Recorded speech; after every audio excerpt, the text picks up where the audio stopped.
So it's almost 1 in the morning, and I wanted to talk to you about something or explain something that is really important that people don't really understand.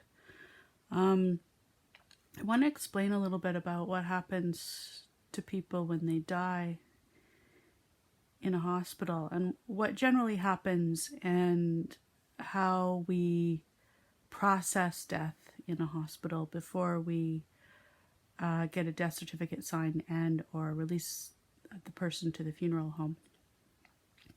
So generally what happens is in a normal situation, a person dies in a hospital, and when the body comes down to the morgue, because I worked in the morgue for 10 years, we get the body and we get their clinical chart, which is their medical history of their hospital admission. So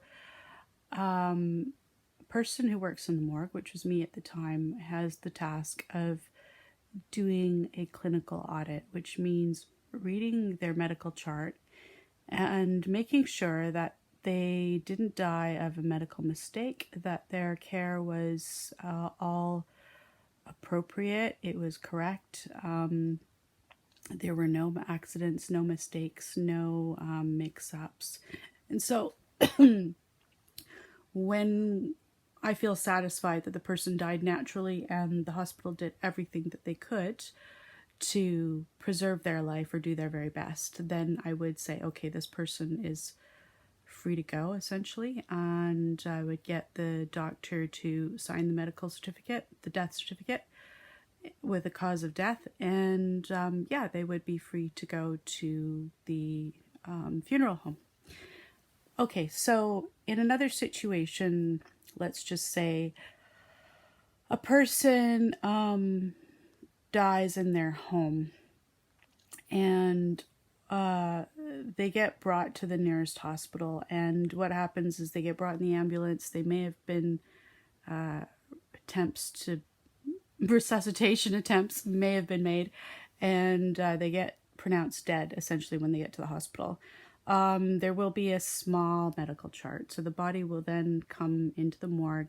I would again, or be that person to look at the medical chart and go, okay, so this person died at home. They were pronounced dead in our hospital, right? So because we don't know the circumstances around the death at home, we're going to have to make this a coroner's case. So at that moment, I would be in touch with the coroner and we would jointly decide based on the history and the clinical circumstances of death and whatnot that we would make it a forensic case where there would be a forensic autopsy and or coroner's review to establish whether the death was a natural death or whether it was an unnatural death, whether, they got killed or if it was suicide. The forensic autopsy was not always a full autopsy. Sometimes they would be partial autopsies depending on what we thought the causes of death were or what looked maybe obvious. So there is a safeguard there for people that die at home or in the community, that when they get pronounced dead in the hospital, that there will be a review by the coroner to make sure that nothing bad happened to them. And if something bad did happen to them, or there was a lot of uncertainty around the circumstances of their death, then we would launch criminal investigation. So that's a safeguarding for justice around death. Okay, so then there was a situation where when I was working in the morgue that we would have a nursing home attached to the hospital, and when people died in the nursing home, their bodies would come to our morgue and we would get the death certificate signed and review the clinical notes or the chart, the medical chart, and make sure that they didn't die of a medical mistake, they didn't die of neglect or a fall, which may be something to do with negligence sometimes, things like that, to make sure their death again was natural and everything that happened there in their care was appropriate. Okay, so yeah, that was a good chunk of my work, was a lot of people coming in from nursing homes. And, most of them were, again, natural deaths. We had the odd case, though, that wasn't. There was maybe a few falls where, the nursing staff may have forgotten to secure their bed rail, and the patient who maybe had dementia rolled out of their bed, broke some bones, and subsequently developed a pneumonia and died as a result of the fall. So that again would be clinical negligence, and that would go to the coroner, and they would have to make a judgment on that. So that would be an investigation. Well, what happened? I think it was 2004. 2000. I left in 2005. So 2004, there was a major cuts to the Crown Council, which is Crown Prosecution, which is coroners, various little criminal courts, things like that. So what then happened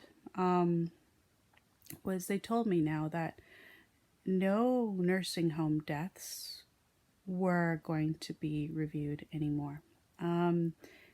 If there was any kind of strange circumstances around their death, it would be up to the staff themselves to self-report, which is a conflict of interest. It's a kind of obvious conflict of interest, but it puts a lot of trust in the staff, and you want to trust the staff. But again, that is a real conflict of interest without an independent review. So that was a bit alarming. And so they said that anybody who died in a nursing home would not have to go to the morgue. They would go straight to the funeral home.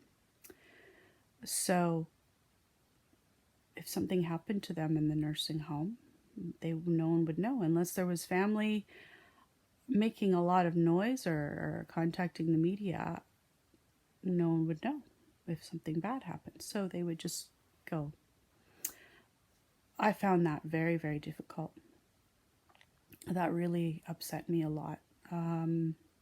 We didn't have, horrible negligence in our nursing homes, but, you need to know that there's a safeguard there. Obviously, if that's you at some point or somebody you love.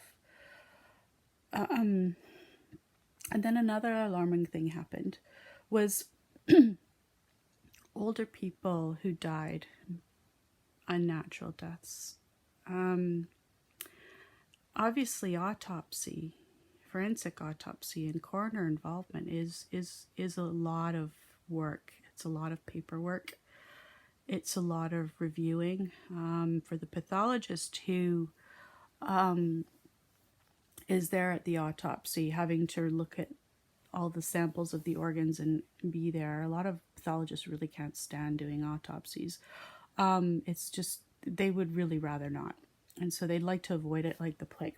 So in situations I've experienced, and sadly it happened to my mother, in the case of an obvious unnatural death, where my mom was killed by a guy. She had some pretty brutal injuries, but she lived for 6 days with these injuries in the hospital, but they were brutal, and caused massive internal hemorrhaging and multiple broken bones and a nearly decapitated head. And she died in the hospital due to internal bleeding from her injuries.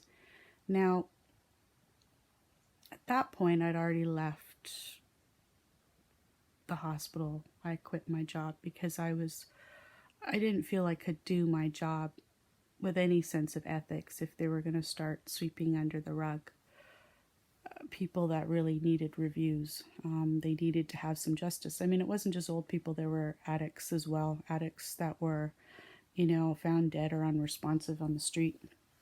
In the community, they wouldn't get the review that they needed to know if they were actually killed. And this was just really just after the horrible situation with Robert Pickton, the murders of more than 200 and some odd women, and he buried them on his pig farm. And a lot of these women were vulnerable, First Nations women with addictions. And because these women were erased,